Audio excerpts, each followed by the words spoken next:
Hi guys, Tom Barclay here at Tottenham's training ground. I've just done Ange Postecoglou's press conference teeing up the Brentford game on Saturday, and I thought he was in quite a sort of philosophical mood today. Took quite a few questions about, I guess the theme being him being slightly under pressure, I suppose, because of recent results. He, as always, came out with some interesting quotes, as he always does, which, when you've dealt with quite a few Premier League managers, or managers generally, as I have over the years, is not something to be overlooked, at least from a journalistic point of view. I'm not sure all fans will be as bothered, but it's definitely something I appreciate. To start off with a number of subjects he talked about, but let's start with the team news, the obvious first start to the press conference, as it always is. The first sort of bit of news is Wilson Odobert's injury, which has been confirmed as a hamstring injury. Doesn't look good, in Ange's words, and he'll definitely be out for the next period. Now, obviously, that's quite vague how long that will be, but it's pretty strong language. So if he ended up being out for quite a while, based on those words, you wouldn't be shocked. Obviously, a big setback. He came off in the first half quite early on against Coventry on Wednesday, which is a real shame for him. So he's going to be out for the next period. Timo Werner, who did also seem to hobble off in that game, is okay. Yves Bissouma trained today being Friday, and did a full session.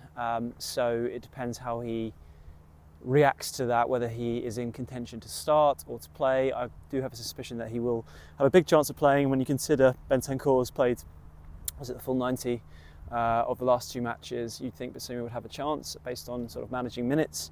And he was also asked about Richarlison, the sort of ever absent Richarlison right now, and he said that he was still a fair way off, and to basically not even ask about him until Postecoglou has some news himself, because it feels like he's going to be a while away. It's still that calf problem that he's picked up, but obviously frustrating for him and for fans who want to see him get involved. Frustrating for Richarlison.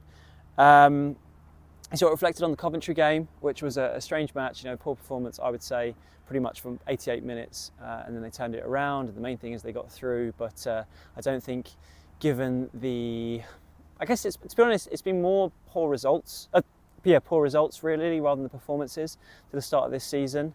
What was worrying about Coventry was I thought the performance was poor. But yeah, he talked about it. He talked about how important to win the game was, and he did, reiterated that he felt like his team hung in there. So he wasn't sort of glossing over a victory there as if the performance was in any great shakes. Talking about Brentford coming up, he talked about Thomas Frank, the way he's turned Brentford into a really hard team for any team to play against, which we saw last week against Manchester City. What an impressive first half performance they had against the champions, even though they ended up losing, which, I'll talk about teeing up the game and my thoughts on it in a minute, but does show you what a tough ask it is going to be for Spurs. He was asked why they haven't hit the heights this season compared to the start of last year. He kind of said the same kind of stuff he's been saying quite a lot recently, the sort of attacking players lacking conviction, feeling like they play well overall, but just not having enough conviction in front of goal, which is a regular theme. And on that front, so Dominic Solanke was a bit of a talking point. He was asked about him because Solanke obviously signed for 65 million in the summer, which was the highest price tag of any player signed in the Premier League. And it's obviously early days, and he picked up the injury against Leicester. But I think with that price tag comes pressure, not just at Tottenham, but wider fans, because of him being the most expensive player, and the fact that against Coventry, for the 67 minutes he played, I thought he was pretty anonymous. Now, Ange, as you'd expect, instantly sort of pointed to the fact that he's been injured and he's barely played 2 games if you add up all the minutes that he's had so far. He insisted, he's definitely got more to come, and said he's going to be a real asset for them this season. And he had, classic Ange sort of funny quote when asked about sort of people sort of criticising Solanke already, saying everyone needs to take a breath.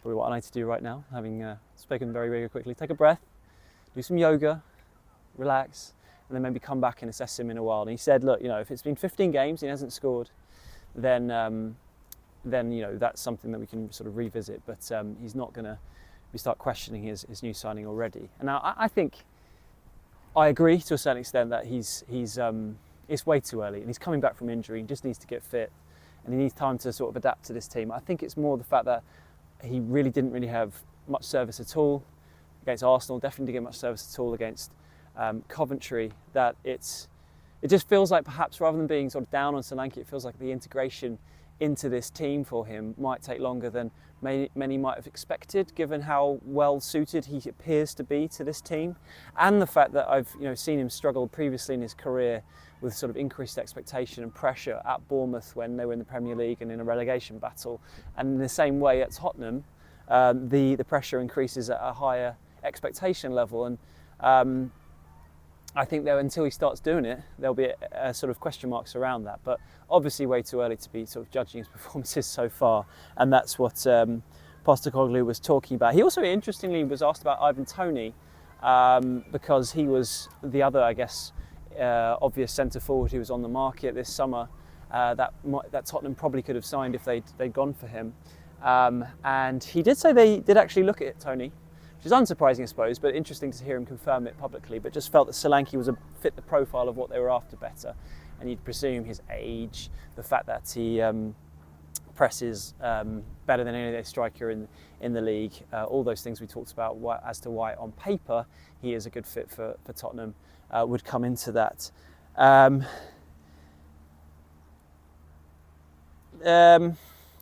the sort of point about he was making about Solanke, about people rushing to judgment, was kind of a theme throughout the press conference and in the embargo section later on, which obviously can't talk too much about, but about people sort of writing people off so quickly in modern society through sort of comments on social media.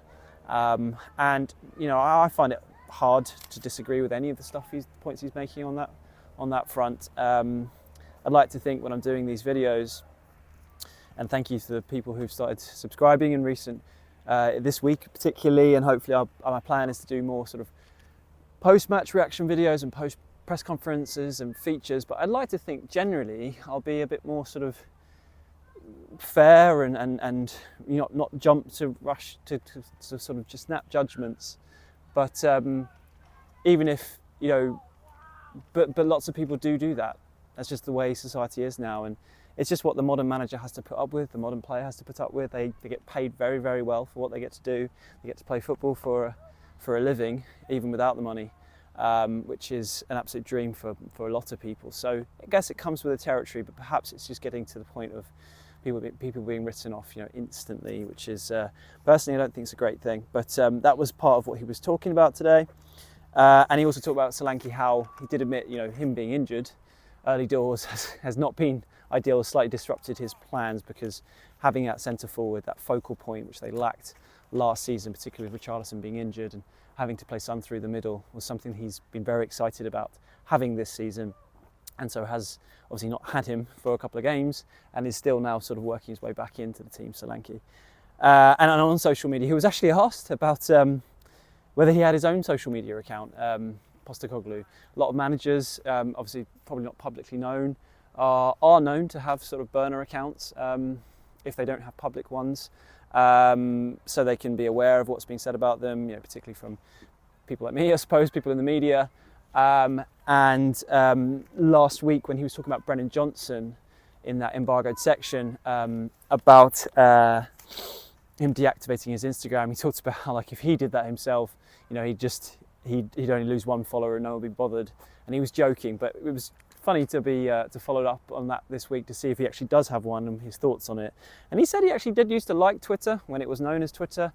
In the early days, he found it a good resource for tactical analysis, the kind of stuff that I'm probably not as good at, to be honest. I prefer the sort of human interest side of it, but obviously there are a lot of journalists and tactics writers out there who can really get into the details over various tactics that clubs employ, and he found that very useful. But over the last 2 or 3 years, he feels like the negatives of social media, and particularly Twitter, have completely outweighed that, and he just lost interest and isn't on it. But he is aware that obviously his players are on it because they're younger people, and that's how young people generally a big part of their lives. And then just finally, a final point, he was asked again about the Bergvall booing after he got substituted in the 62nd minute, and he said, look, as he's always said consistently, and to be fair, whatever you say about Postecoglou, I think on quite a few points he is consistent in some of the things he says throughout his tenure, and one of them is saying that the fans are always free to feel whatever they feel, and he said that again here, but he also said it wasn't going to sway his sort of mood on what he was going to do, and said that, you know, sometimes you have to swim against the tide, or if you are swimming against the tide, it's okay, it's all right, and then sometimes it makes you stronger. So, you know, reiterating, as we already knew, he is not going to be a crowd pleaser on certain decisions, and will go his own way, and will be judged accordingly, and will, you know, succeed or fail off the back of those. So just finally talking about Brentford, does feel like quite another big game, just because of the recent results. You know, 7 defeats in the last 11 in the Premier League. Particularly, I think that Coventry performance, even though they won, hasn't really helped things.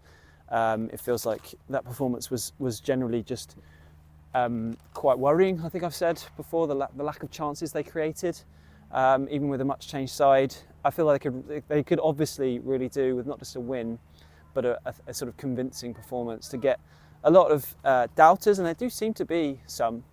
I'm not just talking about people on social media who can come to those snap decisions, but snap judgments. But you know, some of the people that I know who are season ticket holders, go home and away, seem to be sort of a bit down on Ange's approach, and have different sort of questions over his how well he'll fit long term here.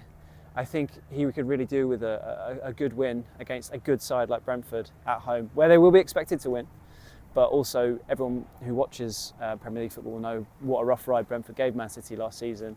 And Spurs only have to look back, not last year, but the year before, to see how they can come unstuck against Thomas Frank's side at home. So a good win there would really do a lot to sort of reinvigorate the Postecoglou project and get people back on side. But it's not going to be easy. I suppose one boost is it looks like Yves Bissouma is going to be out. Obviously, Toney got sold. His replacement, Igor Thiago, is injured till Christmas. They've obviously still got some very dangerous players. You know, Brian Mbeumo has scored against Spurs before and is a really good player. In fact, if Spurs were ever looking at a wide forward, I think he'd be a good signing. But they've got other threats. I mean, it looks like Keane Lewis-Potter, who I remember covering when he was at Hull in the England 21 team, has been playing pretty well out of position at wing back. You know, now Sergio Reguilón's come back to Tottenham. So they've got threats, and they're really organised, and they're difficult to break down. I think, you know, in terms of Spurs' starting lineup, it will probably be very similar to the one against Arsenal. Despite, you know, calls for Lucas Bergvall to start, I'd be surprised if that happens. I still think he'll stick with Maddison. I think Kulusevski is probably Tottenham's most informed player at the moment in the middle. So I'd imagine he would stick with him, and I think that would be the right call. Really, it's just whether Bissouma comes in place of Bentancur to sort of share minutes. But we saw from Bentancur's pass to Johnson what his sort of creativity on the ball that he can bring. So that'll be interesting. Out wide, I imagine it'll be Johnson starting, just with lack of options. I can't see Werner starting, particularly after that performance against Coventry. And then Son out left and Solanke through the middle. So let's see how it goes. I mean, it's going to be tricky. I'm at the game tomorrow. I'll be doing a post-match reaction video after that. And it does feel like quite a key game again for Ange Postecoglou.